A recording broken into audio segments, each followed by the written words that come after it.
Hi friends, അപ്പോൾ ഇന്നത്തെ നമ്മുടെ സ്പെഷ്യൽ കപ്പ കുഴച്ചതും പിന്നെ ചിക്കൻ്റെ പാർട്സ് റോസ്റ്റ് ചെയ്തതുമാണ്. അപ്പോൾ അതിന് കപ്പ കുഴയ്ക്കാൻ വേണ്ടി നമ്മൾ കപ്പയെല്ലാം കൊത്തി അരിഞ്ഞെടുത്തിട്ടുണ്ട്. കപ്പ കൊത്തി അരിഞ്ഞുകൊണ്ടിരിക്കുക. അപ്പോൾ ഒരു സൈഡ് കപ്പയും വേവും, പിന്നെ ഒരു സൈഡ് നമ്മുടെ ചിക്കൻ്റെ പാർട്സും വേവുന്നുണ്ട്. അപ്പോൾ ഞാൻ എൻ്റെ വീഡിയോ നിങ്ങൾക്ക് കാണിച്ചു തരാവേ. അതുകൊണ്ട് എല്ലാവരും വീട്ടിൽ ഒന്നിച്ച് കൂടിയിട്ടുണ്ട്. അപ്പോൾ പിള്ളേർ സെറ്റ് അവരവരുടെ കളികളൊക്കെ കളിച്ചുകൊണ്ടിരിക്കുവാണ്.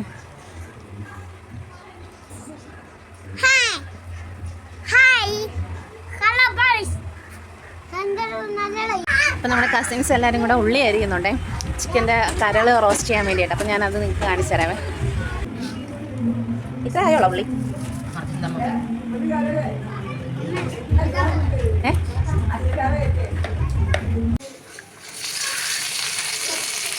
ഇത് അമ്മയുടെ സ്പെഷ്യൽ കരൾ റോസ്റ്റാണ് കേട്ടോ. ഒരു സൈഡ് നമ്മുടെ ചൂരക്കറി റെഡി ആവുന്നുണ്ട്. നമ്മൾ അത് വേവിച്ച വെള്ളമാണ്. അപ്പോൾ ഇനി ഈ വെള്ളത്തിൽ കിടന്ന് വേണം ഇതെല്ലാം വേകാനായിട്ട്.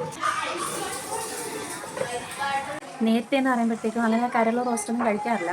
പക്ഷെ അമ്മ ഉണ്ടാക്കുന്ന കരൾ റോസ്റ്റ് എന്ന് വെച്ചാൽ ഒരു പ്രത്യേക ടേസ്റ്റാണ്. അപ്പോൾ പിന്നെ ഇപ്പോൾ കരൾ വേവിച്ച് വെച്ചാൽ തന്നെ നമ്മൾ അപ്പം തന്നെ തിന്നു തുടങ്ങും.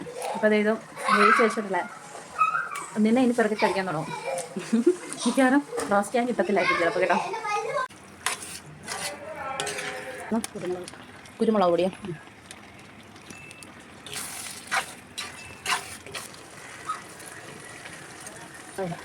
ഇട്ടേക്കുന്നത് ഉലുവ ഇലയാണ് കേട്ടോ. കുറച്ചും കൂടെ ടേസ്റ്റ് കിട്ടും നമ്മുടെ റോസ്റ്റിനെ. അതുകൊണ്ട് ഉലുവ ഇല ഇതിൻ്റെ സ്പെഷ്യലാണ് കേട്ടോ.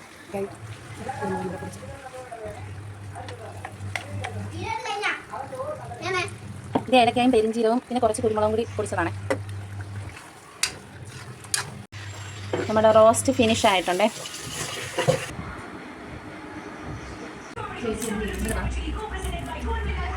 ഇതാണ് നമ്മുടെ കപ്പ കുഴച്ചത്.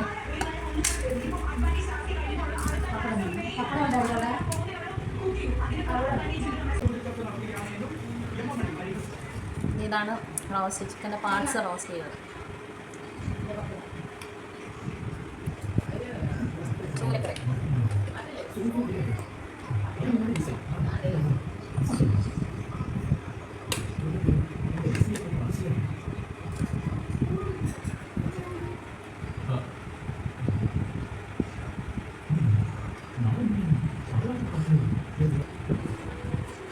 കപ്പ പ്രത്യേകിച്ചുണ്ട്. ഇത് മാത്രമാണെങ്കിലും ഇങ്ങനെയും തിന്നാൻ നല്ല ടേസ്റ്റ് ഉണ്ട്.